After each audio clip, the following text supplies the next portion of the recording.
Kung naririnig mo to, wala na ako. Pero gaya ng isang tunay na magician, hindi ako basta nawala. Nag-transform lang.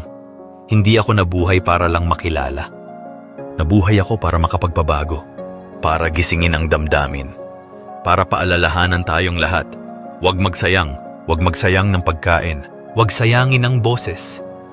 Huwag sayangin ang talento, oras, at oportunidad. Huwag mong sayangin ang buhay mo sa takot, ingay, o pag-aalinlangan. Kasi ang mundo ngayon, oo, magulo.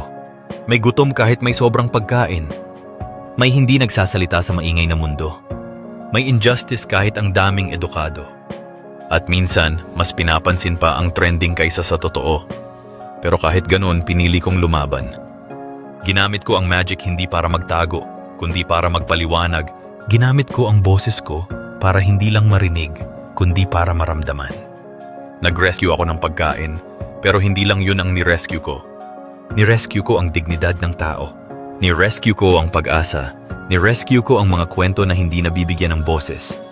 Kasi sa bawat bagay na tinatapon ng mundo, nakikita ko ang pwedeng maging kabutihan. That's the real magic. Not hiding the truth, but transforming it. Ang sustainability para sa akin, hindi lang tungkol sa kalikasan.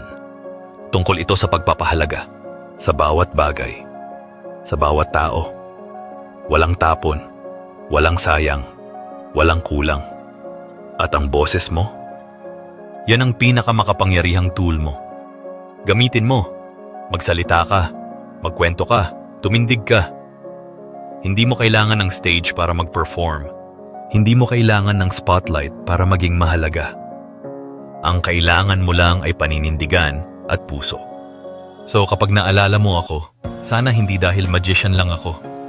Sana maalala mo ako bilang taong ginamit ang lahat ng meron siya.